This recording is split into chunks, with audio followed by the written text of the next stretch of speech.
Good morning. Hello. Hello. I'm going to say a disclaimer because of YouTube. So this show is a legal show and it's to do with medicinal cannabis and education and research. I respect the law and I'd like others to respect the law, and yeah, that's what it's all about. So I'm trying to promote the good news and the goodness of cannabis through education, being a cannabis scientist. So I'd like to, yes, I'm going to say that at the start of every show. Thank you. So everybody who's not interested in that can leave. And if you're not over age or stuff like that too, you can leave too, because I have to respect the law. Thank you. Right, let's start. So today we're going to talk about mulching. Pretty big, decent discussion on mulching. A little tiny bit on flushing, just because of an article. A smidgen on microbes, and I don't know about healthy soil, because I think mulching is going to take up so much that it's going to have to be put off to another week. The healthy soil bit, because the healthy soil that's a topic on its own, that's for sure. So the mulching, flushing, and microbes and some Q&A. And I'm going to show some whatever's happened this week in cannabis research and industrial news type stuff. G'day to Aussie Grow Show and Mick S and Aussie Autos. I've got the live chat here on my tablet, I hope. Yep, there we go. Sweet. So I'll get into it. So let's see if there's any legalization stuff. Not legislation, what's it called? Legalization stuff at the start. I just put stuff into a folder through the week, and that's how I collate stuff. So everything goes into like this folder, for instance. And this is the stuff I'll be talking about this week. It's under that heading. That's a positive thing to start. Winners are not those who never fail. Winners are not those who never fail, but those who never quit. Oh yeah, that's good. So don't give up. If you're passionate, don't give up. Just keep trying and look at different ways to get over that hurdle. This is a compliance thing. This is full on. This is cannabis news stuff. So this is in the States, in Arizona, and the Arizona labs, they sadly reported inflating potency, which allowed shops to sell it for a higher price. And this is them getting busted. It's not very good. Yes. Just like this thing says here. THC inflated. I like little cartoons like that. But it's true. They're inflating it too much. So, it might have a pretty good placebo effect, but for those in the know or those who are needing the medicine, it's terrible. Oh, that's what we're going on today. By legalizing recreational cannabis, Germany wants to be a model for Europe. This is an article that was in Forbes magazine this week. And this is another thing. Germany also says that for legalization, this is a legalization proposal leak, reveals plans for no importation of their medicinal cannabis. So they're going to set up their country so well that they can produce it. Unlike Australia, where our government's charging just 300% higher taxes for the cultivator, and then let alone all of the operational charges to set up, because I've looked into it. It's impossible for me to do. Being a cannabis scientist, that hurts, to be in your own country. So good on you, Germany. And this is another article. Cannabis growers in mature markets call for license moratorium amid falling prices. Yeah, so the governments aren't doing anything about their taxes and stuff as such. Actually, well, if in Australia it's going up, and it's happening all over the planet. So come on, governments, pull your damn finger out. This is a cool health thing. So it just shows a nice little plant there, and it shows this is my depression medication, anxiety medication, pain medication, and everything medication, apparently, because it does help with a lot of things once you use it regularly. I use it from eyes open to eyes closed. It's very, very, very helpful. Oh, here's the, so for my little link thing under the bottom, $5 is for support, and thank you if you do that. There's a few people that do, appreciate it. And $80 will get you a private lectures list, and there's about a dozen of them. And for $150, you'll get a 20-minute video call and a novelty gift like a chart or something I made. And for $300, that's more directed at a company, or it was for a weekly video call, and for a grower who's setting up, that's legally, and for patients who wants my educated opinion, like they're going to the doctors, for instance. All right, Ken Jobs. Oh, I'll read some chat. There's some ISCSL RC Loam. Hello. G'day, Jeff. Papalia. They do this in Australia. Lynn AM, how you going? Josh is so stoked. He's called himself Stokes. How you going, Josh? Cool Hand Luke. G'day, mate. I need that push start, says Cool Hand Luke. So Ken Jobs this week. So because cannabis folk are passionate, they've got a lot of drive, and that drive will get you places. So as this new emerging market, you can really benefit from the hobby that you've obtained. And these are some examples. So that's cool. So I even like the design. This looks pretty funky, eh? You just grab it for the design, let alone how it has 10 milligrams of THC in it. Nice medicinal. This is pretty cool. This is at their grow house. They grow their licensed place. They've set up this bar thing so people can come and have a look. I thought that's pretty cool. They get pretty busy because a lot of people want to see. It's nice seeing big fields of plants. Here's some pretty snazzy looking shelves. Look at that, 100 milligrams on this one here. Some elixirs, some different strengths and different terpenes would be going into them to different outcomes of the effects. So that's good. This thing looks a little bit hot. Some lavender, very nice. 4 milligrams. You remember that a friend did a test on his relatives and found out that his older relatives, they can get effects from edibles on 4 and 5 milligrams. So us who smoke, or myself who smokes eyes open to eyes closed, it would take me at least 100 milligrams. But consider that, and also wait 2 hours after your edibles. Wisconsin CBD company launches initiative to support Indigenous businesses. Yeah, isn't that blooming excellent? Giving a bit back to the person's land whose we perform our tasks on.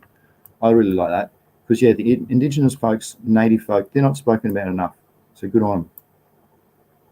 Wisconsin CBD company.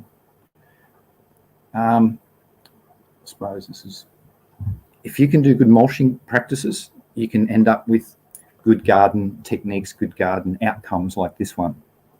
This is quite nice. I don't want to sort. Yes. Or another mulching technique, you can not use mulch and do a totally different, and you'll get an outcome like this. Wow, that's not bad at all. Keeping legal for the plant count. The tip of the root. So see, this is the plant down here, and we go right out to the tip, and that's that apical meristem of the tip. And when we'll put it under the microscope here, and we'll look and we'll see that it's got exudates coming out of it. They're organic acids, small molecules, hormones, or your protons, your hydrogen atoms. And remember too, actually, with your hydrogen atoms, that's how the plant exchanges it communicates with its surroundings.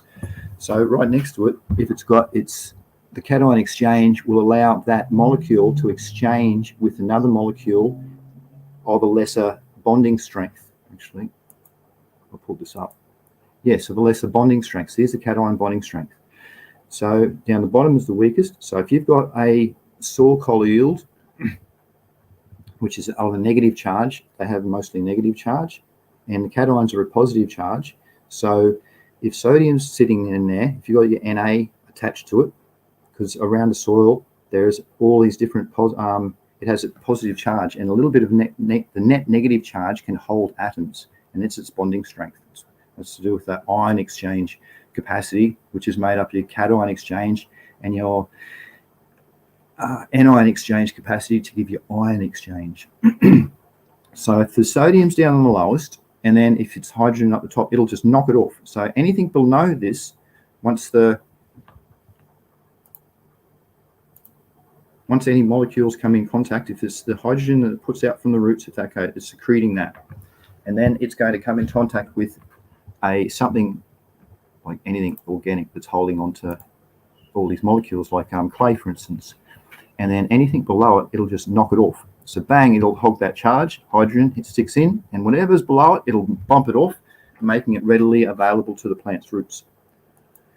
All right. Competition and colonization. Chemical signaling happens there, and the rhizosphere is the area that's right next to the roots. Rhizosphere, microbiome, soil. Yeah, okay.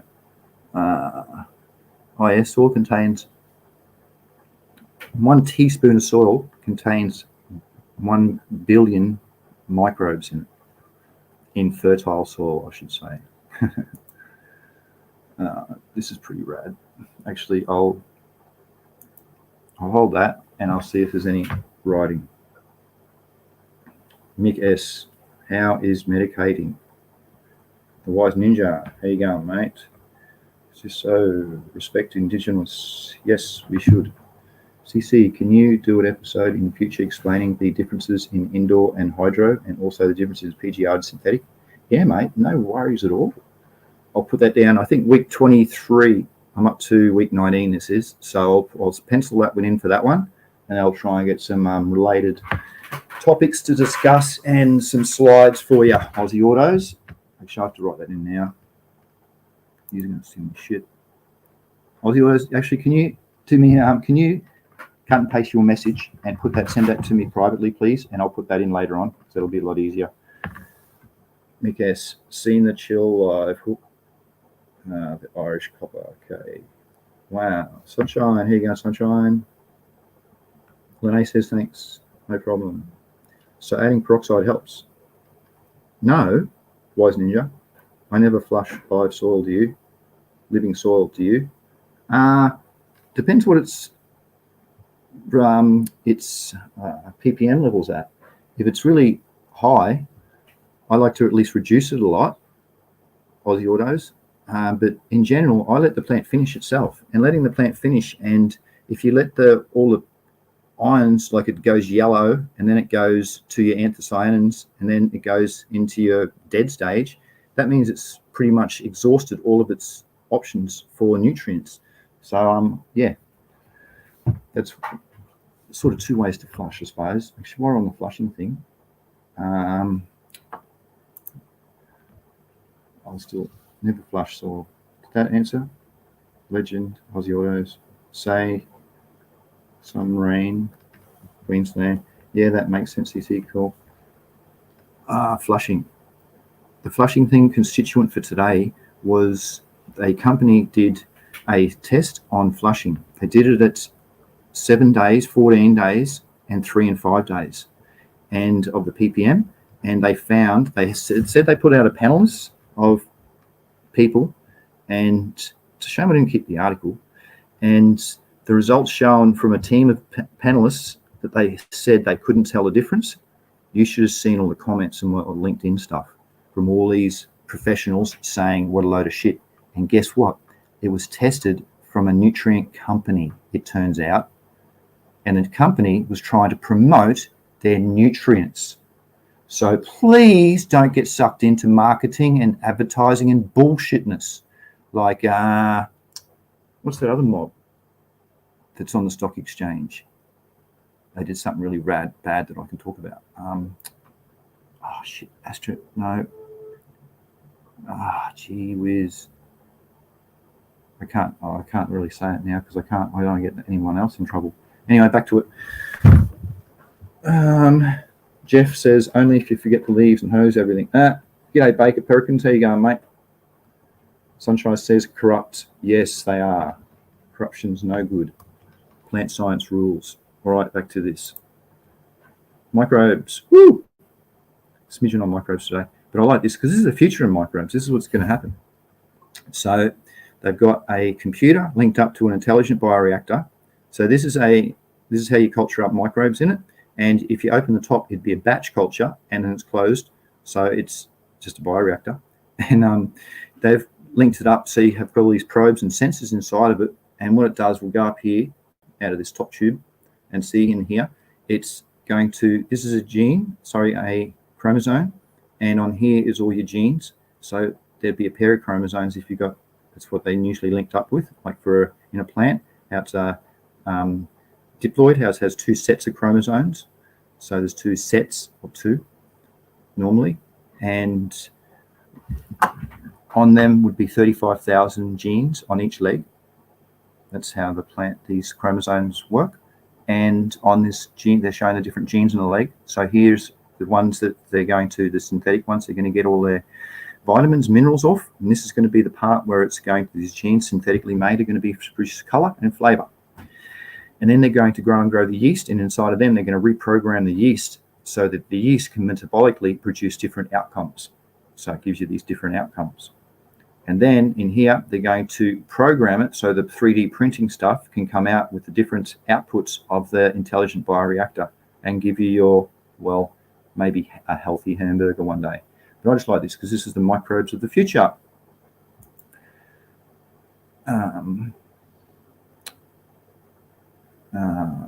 Microbes. So on the left is a wild type, and on the right is what most people do, and they give synthetic nutrients. So you get a higher yield, yeah, systemically, yeah, and you get higher amounts of stresses that it's susceptible to. Microbes lower, and the growth difference trade-off is average because of the large pesticide use. And over on the left, you've got your wild type, which has lower yields, but it's way more resistant to stresses, and it has a really good balanced grow off. This is the growth differential balance hypothesis is a paper written about this. It says about microbes interact better with the plants, and they can mineralize things better. So if you can get the microbes to unlock the immobilized organic substances that will mineralize the nutrients for the plant, it's the better way to go. Yields might be a smidgen lower, but you can work on that, and there's different enhanced ways to work on that. And the balance, the difference over here is you use large pesticides, you get high runoff, so it's going to pollute the environment and not be sustainable. And then it's going to get all sorts of problems, so you're going to have to use herbicides and shit like that, which marketing people want you to do. That's why on the left, it's not encouraged. Only persons like me encourage it because it's the way, sustainably future. I'll leave it there and see if there's any questions. Baker, Sunshine, Jeffro, Wise Ninja, not surprised. Corporates, yes. Cool Hand Luke, you have to look at who does this study.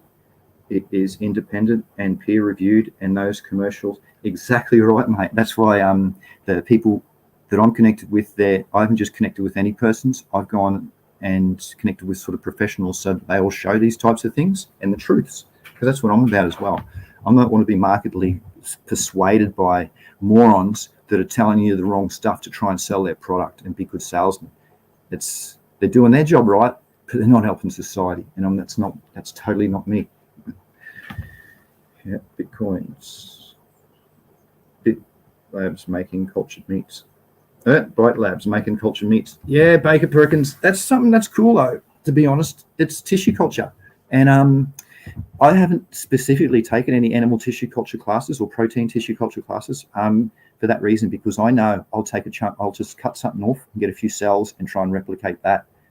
So yeah, let's hope I've got more plant soil and microbiology studies that I can do, so I don't get down that route. Hey Huda, how you going, mate? Huda420 says hello everyone. Back to this. I've still got to talk about mulching yet, geez. This is a cartoon. I like cartoons, from the FAO, the Food and an Agricultural Organization, and it's Here's some key drivers for basic soil diversity losses. I can't even read them. Creating uncultured patches of vegetation. Uncultured patches, yeah, because you want biodiversity. Otherwise, something's going to move in and destroy it. Preserving natural refuges, yes. Using IPM strategies, yes. Your integrated pest management is very important.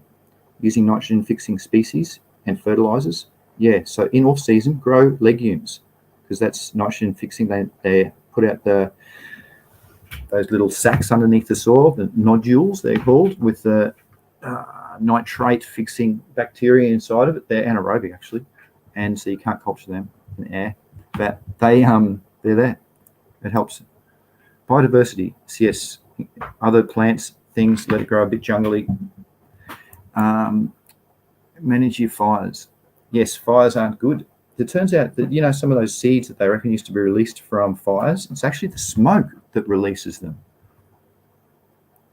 Minimizing soil disturbance tillage. Yes, you want to do no tillage is between 0 and 2%. Conservation tillage is between 2 and 8%. Don't go anything above that if you want to maintain these good practices in your biodiversity, which your soil microbes. Enhance soil organic matter. Yeah, definitely. Which is mulching, which we're going to be covering, which I'm going to hopefully get on to soon. That'll do, eh? Yep. Oh, hell. This is a detailed chart on how to lose your inputs in your soil. So if your organic nitrogen comes in here and you've got your ammonium and then you add a proton, it'll exchange with the the nitrogen fixing bacteria, nitrifying bacteria, and it'll go and turn into nitrate. And then it being a negative anion and the soil is negative, it's not held on very well. So it's leached out quite fast, or it's uptaken, which is in the form the plant wants. The plant wants these two, NH4 and NO3.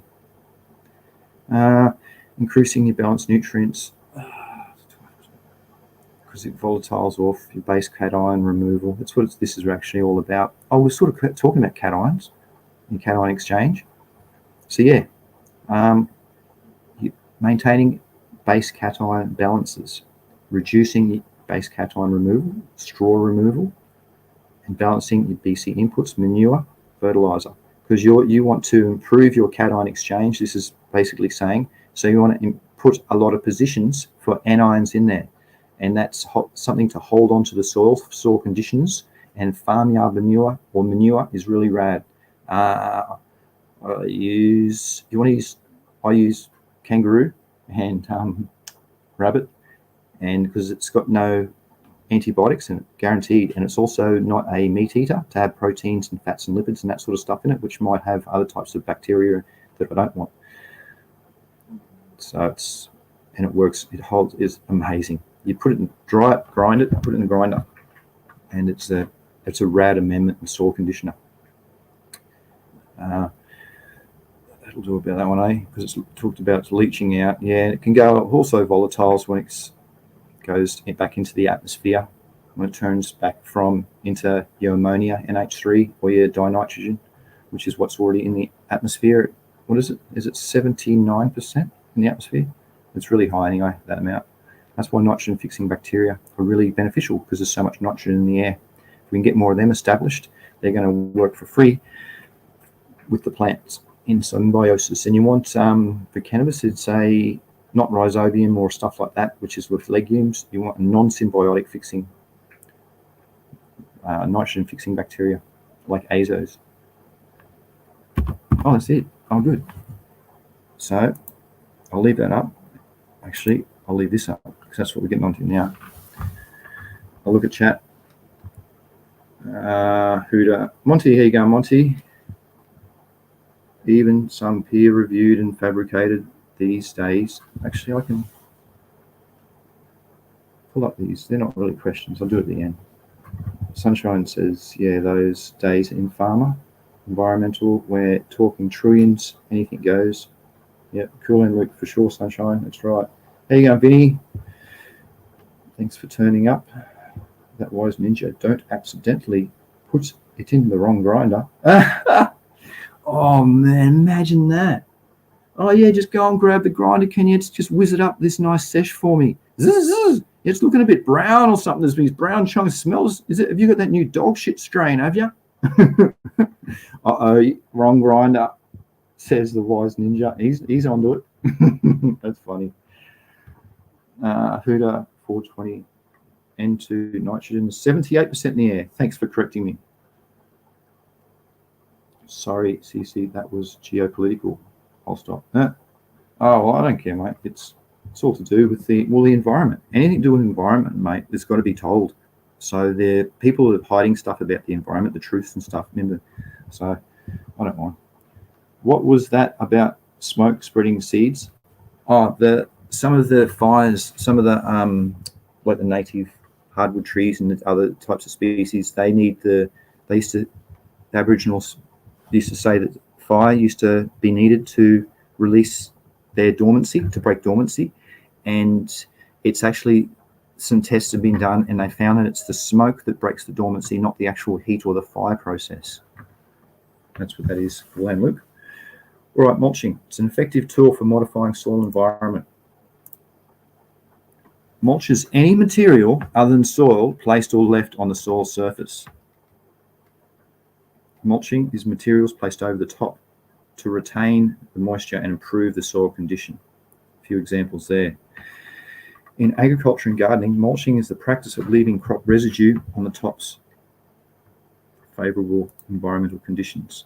What happens with mulching? It reduces soil evaporation, conserves soil moisture, suppresses weed growth, controls soil structure and temperature, controls soil erosion, improves soil aeration, which is so important because it's the only way the plant can breathe, through the roots, influences soil microbes, which is the main reason why the plants function, is through the microbes with its bacteria and fungi. Mulch tilling is also a form of minimum tillage. It's a cost-effective alternative for high-yield conservation agricultural practices, which is what I promote. Working on mulch, how it works. So on the left is, this works good. On the right, it's got no mulch down, so you can see the difference. On the right, we know it. On the left how rad it is. On the right, the rain compacts the soil, which is not good for aeration, and it erodes it. So any nitrogen, for instance, that's come down in the sun, nitrogen comes down from thunderstorms made by lightning. So anything that's come down in that would be leached out, not held on. As an example, plants wilt from moisture stress, from the evaporation loss from the soil, and heat builds up directly very fast because there's nothing to reduce it there. Microbes break down and can recharge this and helps with the soil quality and fertility.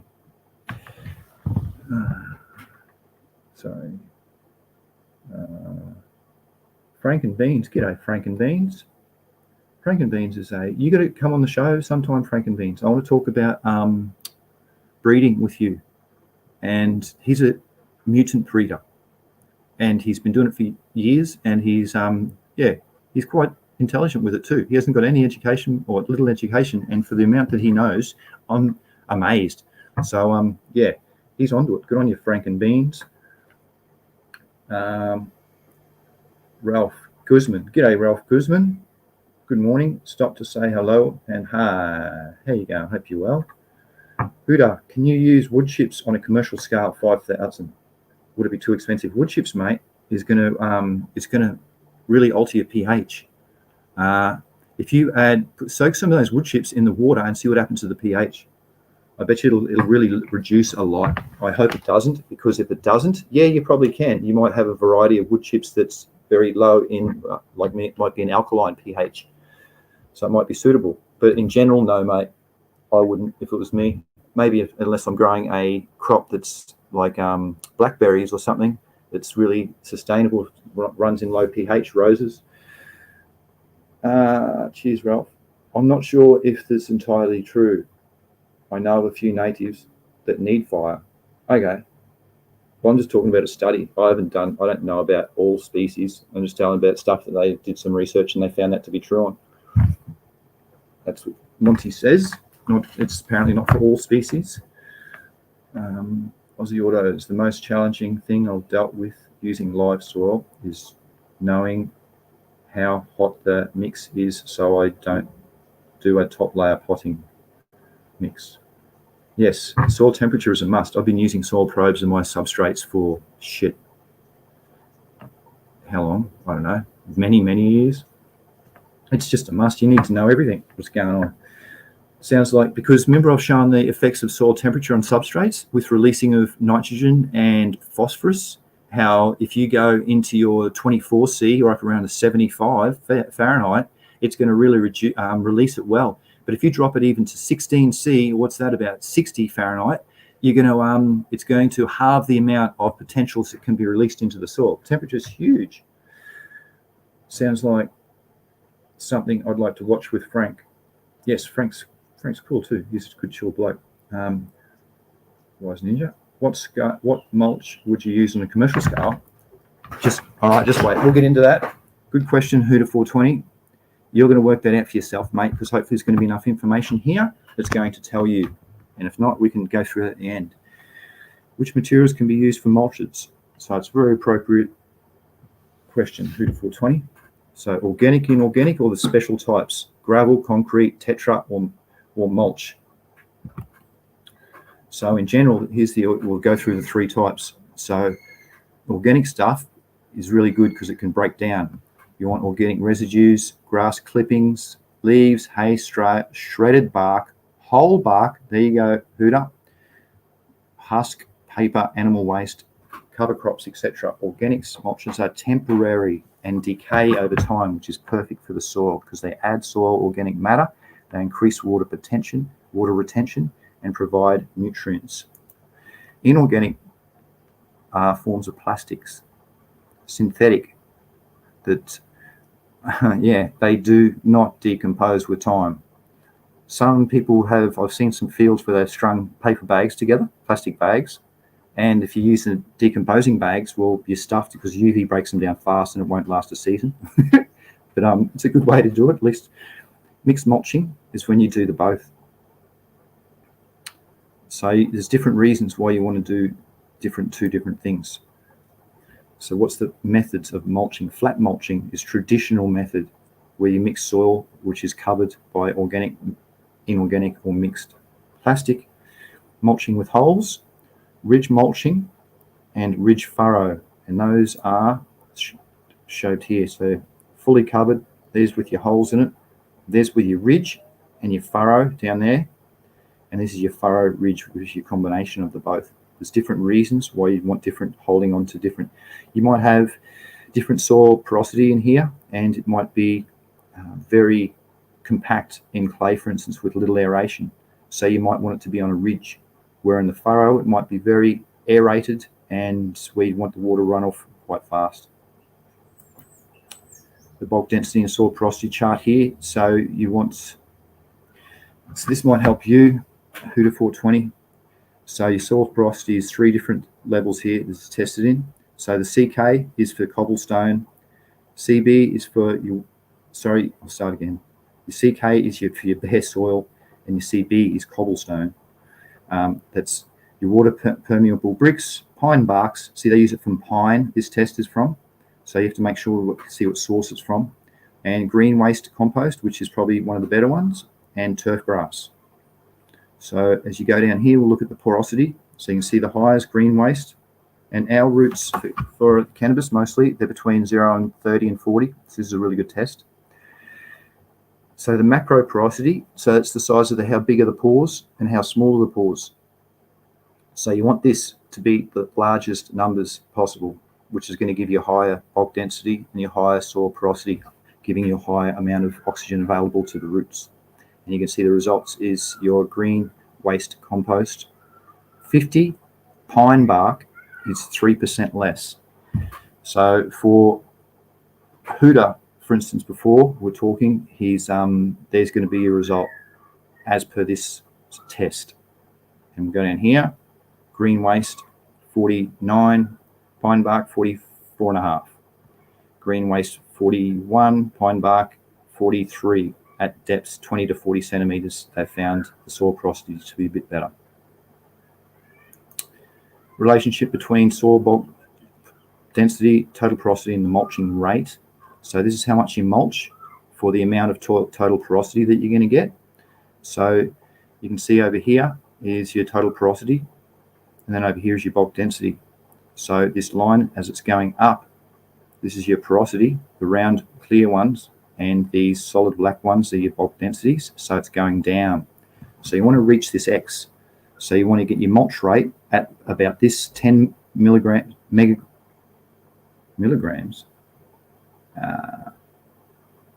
Anyway, that's what it says, milligrams per hectare.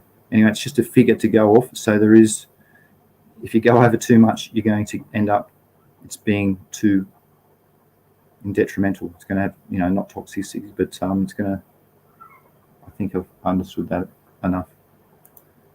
Soil temperature is another big thing. Actually, I'll go back to here. You can look at this. Actually, go back and look at this bit. And I'm just going to look at some chat that's sort of going on a bit here. Banana Farmer, how you going, mate? Mulch, yeah, mulching's the go, isn't it? Bloody oath. G'day. JT, G, Thomas, P, Legends, how you going, JT, Thomas? No meat or products with poo. Good, that's right. Dog poo has bacteria in it. Yes, it does, but look at the shit dogs get fed, mate. It's got high protein in it. It's got high fats in it. So you have to consider that. And the sources of it.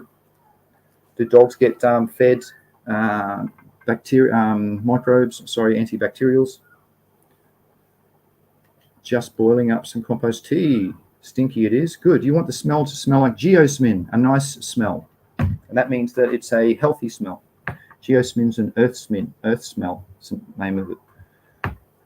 It says Aussie Grow Shows. Cool Hand Luke, I think you have to get pine bark with the correct pH. You shouldn't use anything without testing.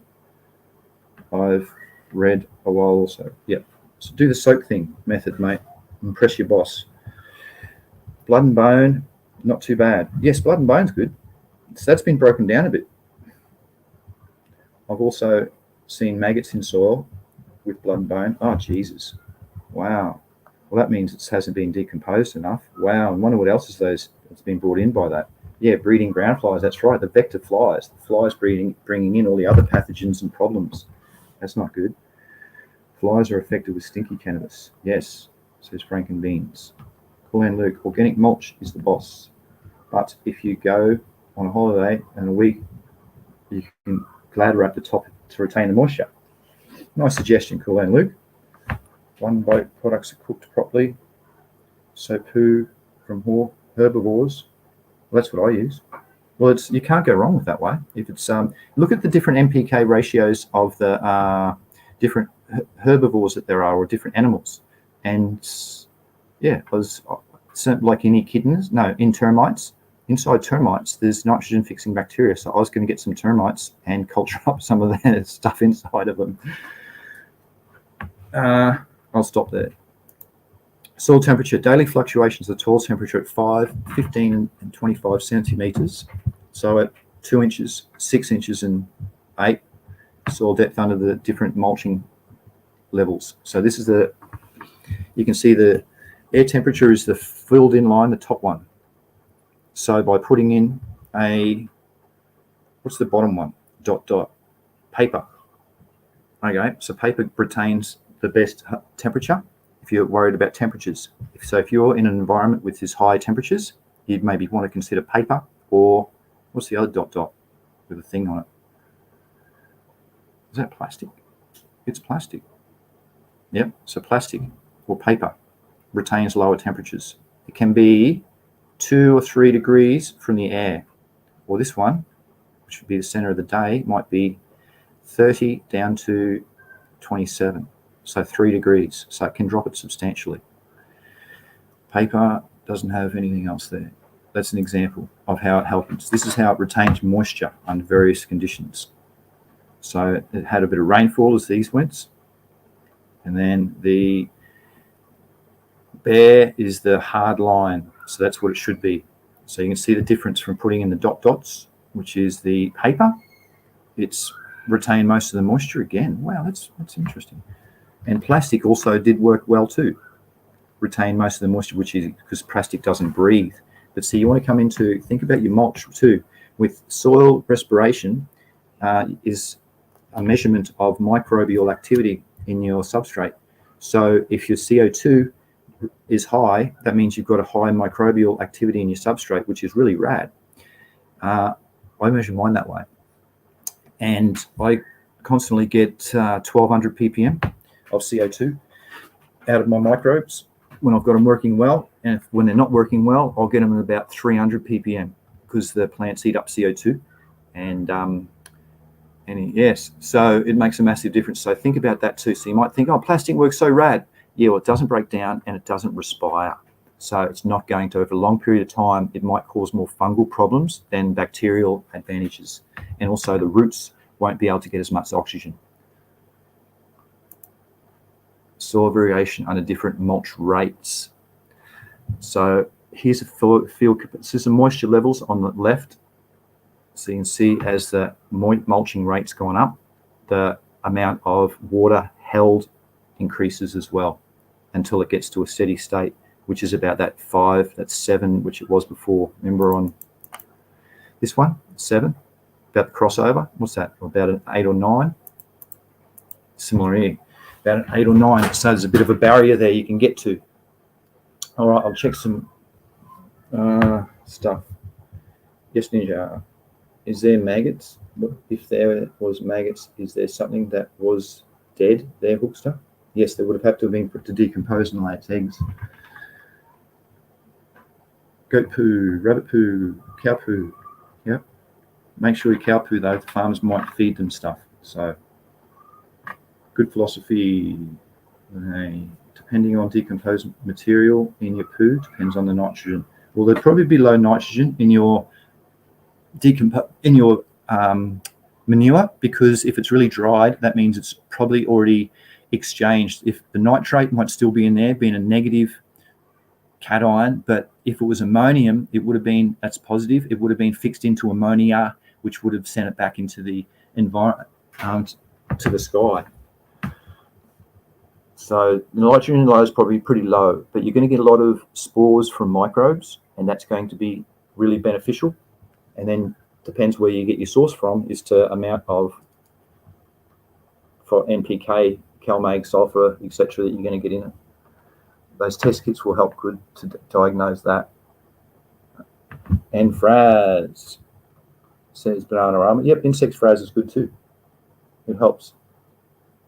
Fish waste. Yeah, yes. What's the fish hydrosate? Is rad. It's really, really cool. A friend in BC used to mix salmon carcasses with, what do you put on his farm? He had a big massive pile of salmon carcasses with, was it bark? Some sort of decomposed. Those two just got mixed together and turned over with the tractor, and all the bears used to come all the time. It used to be so fun, all the black bears. But yeah, anyway, it's a really good fertilizer substrate. Colleen Luke, I wonder if the plastic, what I've seen black and white, that would have the black and white plastic, that's the panda film, and that's very thick, so that would retain shitloads. You can't even see through it, let alone bloody breathe through it. Yeah, and that costs a lot too. For some, sure, I give all the shit to the worms, then the plants. Yes, well done, Jeff. How do you test your ppm in your soil? You, says J. Thomas, you do test your runoff, mate. So every time you put a little bit through, make sure if you don't have runoff, just put a little bit extra through. And then if you want to get about 20%. So if you put a litre in, you want about 200 mils at the bottom. And then you test it, and then you can write it down. And do that after a few times, after a few feeds, and then you'll gather a bit of a indication on what your substrates is at. Because what you put in can wash and leach a lot of things out, which can bump it up a lot too. Who was that? Have you tested your ppm? Yeah, Jeff. I split mine between the compost heap and the worm farm, says Monty. and it ends up back on the plants. Yeah. Have you heard of hemp gunnel at any point? No. Hooter, hemp gunnel, Gunnel. Sorry, Hooter. I say it's hemp covering for plants. Similar to plastic covering made of hemp. Yeah, rad. That's good. Organic. Breaking down. So the mulch rates. Crusting and sealing. Plant residues on the soil surface protect it from crusting and sealing. Increasing soil organic matter content decreases soil surface sealing. Gravel mulch helps to avoid sealing and crusting. Sometimes plastic increases crust formation. Soil aeration. Crop residue mulch improves soil aeration by promoting free exchange of gases. Should have waited instead of going on about it. Between that, oxygen diffusion rate is higher under mulch than under unmulched. Very high levels of CO2 buildup place under plastic as the film does not breathe. Responses of soil pH to mulch at different depths. So 30, 60, we don't care about this one unless you're growing trees. It's we're not really interested. So it's more so 30 to 60 really. Not even it's 0 to 30 we want, not even the middle one. So the pH without mulch it went up, and with mulch it kept it more regular. All the way down. At the beginning of the season, without mulch, it started at that and it slowly risen. So their fertilizer program must have made it alkaline.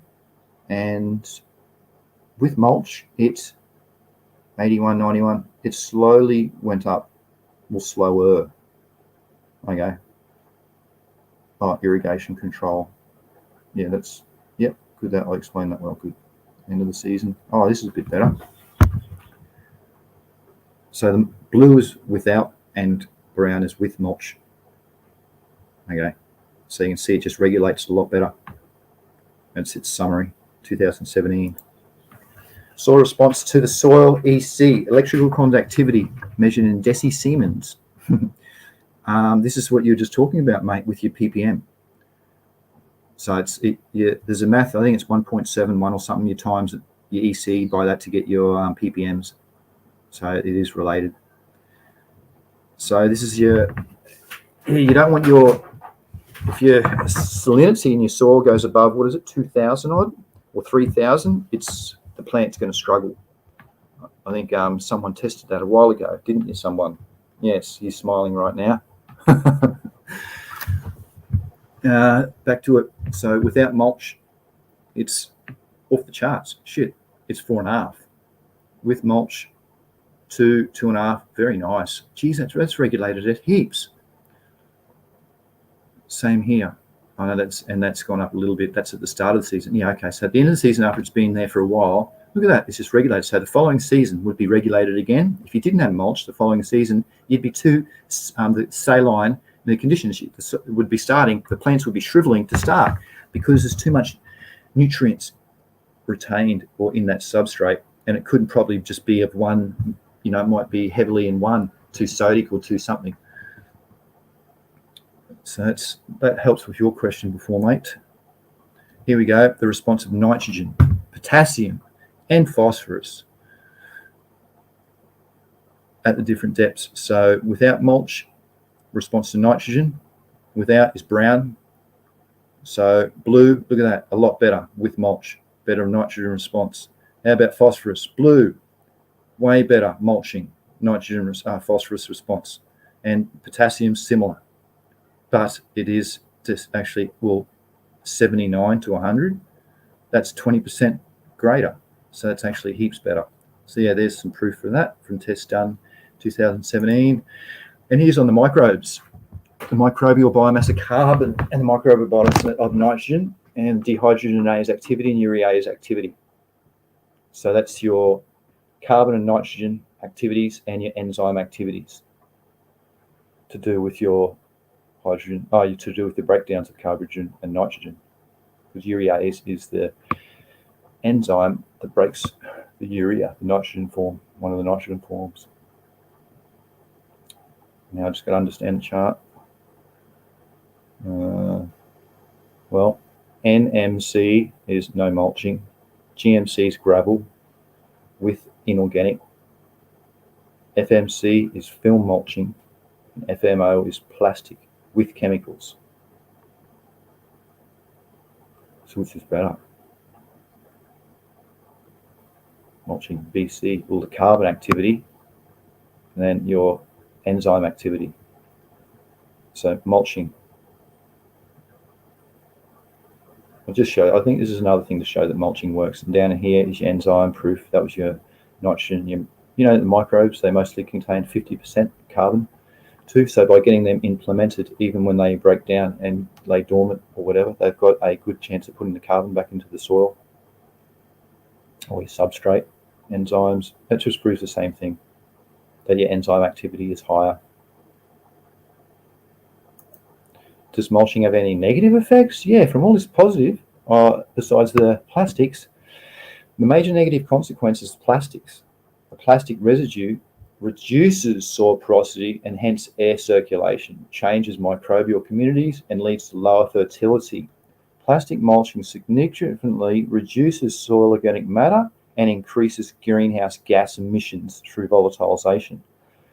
They promote soil degradation, cause soil water repellency, and occur and potential pollutants. So, yeah, stick to paper, not soil. Actually, I'm going to leave that up while I go through the chat. Have you heard of hemp? No. I'm trying to give it compost heap, then worms, 2 cycles. Yes, 2 mulching, manuring is an indoor method, INDORE, which is you can get it done in 2 months, or add a little bit more of the nitrogen, because you want a CN ratio, carbon to nitrogen ratio of 20:1, and around that, and it'll break down a bit faster. So that's the green to the brown ratio. Anyone using microbiometer? Says Banana Farmer. I looked at that, and no, mate, I'm not. It's a way of measuring. I've done it with a hemocytometer, which is a way you can count blood cells under the microscope, so you can count microbes as well. I saw the same, Monty. I have a compost bin, says Jeff. Frank, I was full compost before I switched to cocoa. I have many compost, everything from worm bins to that. Yeah, good on you. Yeah, Mick. I have it on IG, Monty. Frank, compost takes time to get a good cycle. Yes, those methods I was just speaking about, you can speed it up with your nitrogen, with your green, but it's going to deplete a little bit of your nutrients too, because the microbes use up those nutrients. So that's the downside to that. It definitely does, Frank. Yep, says Monty. I have castings and broken down bits through the worms. Yes, worm castings is the bomb.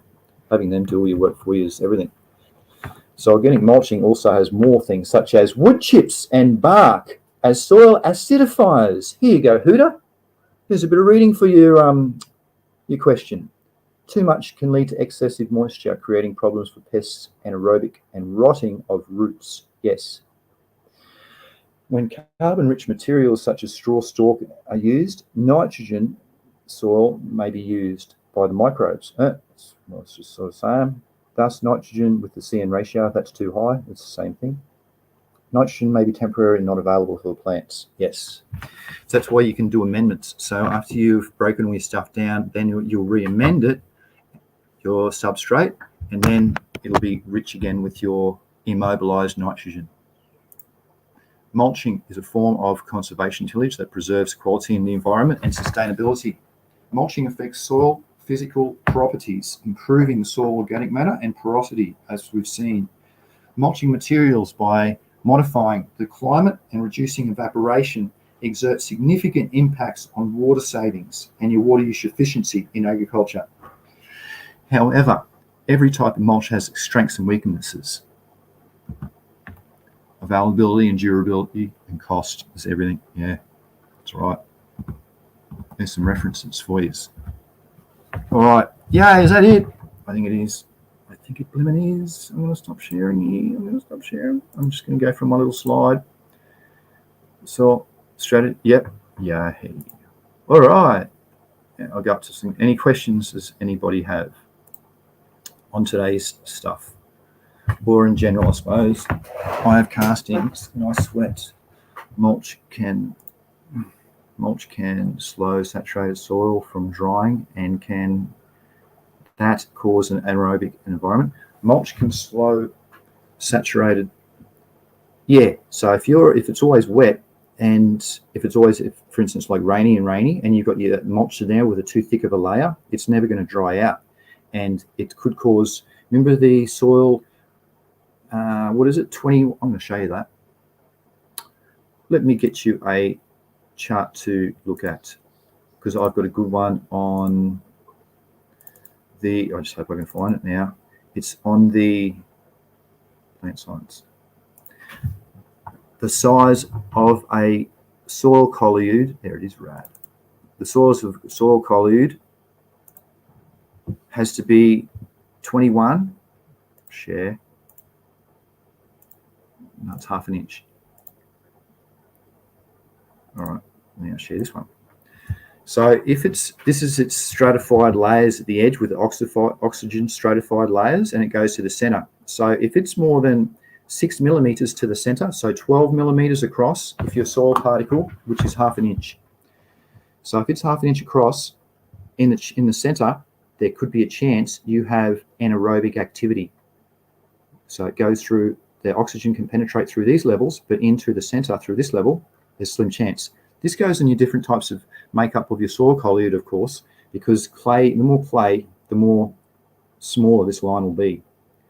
But this is an example of consideration. So if I've ever seen anything bigger than half an inch, I'll always break it up, because I don't want this to happen. Good question, Cool Hand Luke.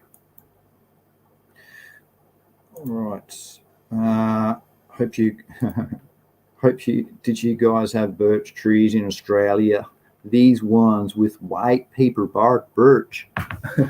We don't have the birch trees with their, what are those things on the outsides? Hydrothodes? No. Lenticels, with their lenticels showing. That's the big, they've got those slits on the outsides. That's another breathing pore, which cannabis doesn't have. My question was answered. Good stuff. Cool Hand Luke. Yes, Frank in Melbourne. No, Frank's not in Melbourne, friend. Or not this Frank, anyway. Maybe your Frank is, but this Frank he's not. No, he's definitely not in Melbourne. He's not in Australia. He has the birch trees, so it tells you whereabouts he might be from, friend. So if you have an alkaline soil bark mulch, will that help turning the soil acidic? Depends. No. It will if you put too much of it in. It will. If if there's too much of the soil bark, acidic soil bark, it'll change anything. So you'd have to. Oh, hang on. If you have alkaline soil bark, would it? No, because it would be when it breaks down. So you'd leave it in the water and do a test, and then see what it broke down to over a period. And if it broke down to acidic, that means it's still got acidifying molecules inside of it, which is going to lower the pH. Those are my favorite trees in the garden. They break down fast. Yeah, nice. You can grow shiitake mushrooms out of birch logs. Oh, wow, eh? There you go. Shiitakes are healthy as. Does a healthy living substrate regulate at 7 automatically? Haha. Great question. It kind of does. Did you know that if you put a flooded field of a pH of, say, 3 or 4 and flood it for a few years, it'll return back to around 7-ish within a few years. And the same if it's alkaline. Nature has a way of restoring and bioremediating things to get them back to normal. And by having all the microbes in there, they create the balance, and they get rid of the bad and hold the pathogens and the viruses at bay, which has the equal ratio of healthiness in the soil. And yes, so it's pretty much yes, mate. Does healthy living substrate regulate at 7 automatically? Not automatically. It's around 7. It's it'll fluctuate around 7 to 6.5. That's why you use buffers. The humic acid's a really good buffer. It doesn't fluctuate. So if you were to put pH drops into water, it would fluctuate. You'd put 2 drops in, it would go up and down. If you were to put in some acid, and it would drop a lot fast. 2 drops in water would go fast down. But if you were to put in your humic acid, it would buffer it, and you'd put a few drops in and it wouldn't really alter it. And that's its buffering capacity to regulate it. Good question, Sunshine. Shit, sorry, that's beech. Yeah, Frank. Get the beech trees. Birch trees, yeah. Cheers all, bong on. Oh, got to run. Oh, yep, see you, Aussie Grow Show. Nice accent. There's there, Lene. Don't run in the house, Hook. It says it's breakdown. It says it breaks down to acidic, so bark mulch helps with fixing alkaline soil. Well, it depends what tree you get it off, because you might get the bark it's not very acidic, but in general the bark has sclerenchyma cells. They're the name of the cells, and they retain all of the stuff from the outside. So a lot of as you know, it's dead, but they generally are acidic, and so they vary in the different amounts of acidity because of the vacuoles that are inside cells. They generally have the cytoplasm is about 7 neutral, and then inside of the cells is about 5 in the vacuoles, and that's what stores a lot of the stuff. So you might be exposing the vacuole pressure or the stuff inside the vacuoles, which is that lower pH multi. But you heard that a lot of common banana. Yep, I hit the corner of the wall and split my head open. Oh no, banana farmer, hey, Jesus. Oh no, me too. Everyone's running through the house and doing it. Bloody hell. I didn't do the invite thing. This is just in case. It'll probably... There you go. The invite thing. If anybody wants to say anything. And Isid. Oh, I suppose there's one more thing. How long have I been going for? An hour. There's one more thing I've been putting off for a few shows, and that's an acid in cannabis that is much more potent than cannabinoids. You just want to hear about that? All right, this is the last thing. If anyone wants to come up, they can say something, because I'm going to end it soon. So it's this new acid that's from Dr. Raphael Meckelelm, which is he discovered the THC molecule back in the day. He's about 90 now, but he still does research. Professor, who is the father of cannabis research. There you go. Well, he's gone and found this new EPM 301 molecule that is more potent than cannabinoids. So he's gone through this compound in his research. They've partnered up with the US biotech firm, and they've called it EPM 301. Most people are not aware that cannabis, THC, and CBD are secondary substances to the plant matrix, because of CBG is the father of them, where it comes down from. Yeah, precursors. Yep, EPM targeted. What's the conclusion? More potent than cannabinoids. Let's go. A viable alternative to steroids and opioids, which is what cannabis is. So Professor Raphael believes this discovery of EPM 301 contains an opportune time where the world of medicine is in dire needs. CBD is great, but this is another drug. The final words: enthusiasm and cannabinolic acid can become, in the medical market, used to come cannabidol. That's CBD. Cannabidol is CBD. He has warned against the classification of drugs. Hey, speaking of that, there's a new thing that we found out too. Smokinidol is a new terpene I'm going to talk about in probably next week. It's pretty interesting. But yeah, this is another thing that's discovered. So there you go. EPM 301, an acid in cannabis that is much more potent than cannabinoids, says Professor Raphael. Stop sharing. There we go. All right. Frank and Beans, good stuff, Aussie. Cheers. Yes, banana. Damn interesting. Thank you, everybody. Well, Aussie Autos, I hope you can email me, or send me that message, and for that suggestion for the show in a few weeks. If anybody else got any suggestions, thank you. I don't mind, because I'm here really to help you and just to share the good word about cannabis and its education and how it can benefit a lot of people. So yeah, if you got any suggestions, you can go onto my YouTube. There's a community section there, and you can leave stuff there if I can't get in contact with you. Thank you. A viable alternative to steroids. Yeah, well, it's in its new infantry, see, but it has the similar properties of it. Summers, yeah, you missed it, mate. Sorry, lucky it's recorded. Frank and Bean, that might be the mystery compound that I've been talking about, but it's not THC, something so powerful it knocks a man unconscious in one hit. Yeah, mate. Yep. EPM 301. We can talk about it another time too. Montana, well done, Aussie. Thank you. All right. Well, thanks again, everybody, for turning up. Sorry to you guys that just rocked up. If this is on too early, you can always suggest things too, because I don't know what you guys are on about. So, but I like to keep the same time so it can be booked in or scheduled, you know. So I'll plan to be doing this the same time next week.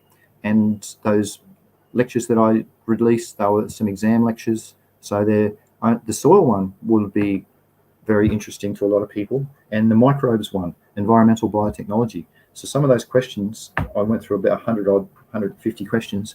They're pretty interesting that you might find. Entrepreneurship is very targeted for the persons that don't want to work for other people, but it's more in detail, that one. And the other course I did was for the exam, post-harvest operations. That was just damn hard. And going through those questions was a head mess for me. Some of the questions, if you remember, ask me next week and I'll show you some of the questions for post-harvest operations. Just the questions alone are wow. It's anyway, thanks again for all your turning up, everybody. Good on you, and excellent show. Thanks, Lene. Have a great weekend, says Banana Farmer. Thanks, CC. Awesome stuff. Good on you, guys and girls. Thank you for all your questions and efforts of turning up and writing in chat. All right. Well, happy growing, happy breeding, and I'll see you in 7 days. Good health to you as all. Goodbye.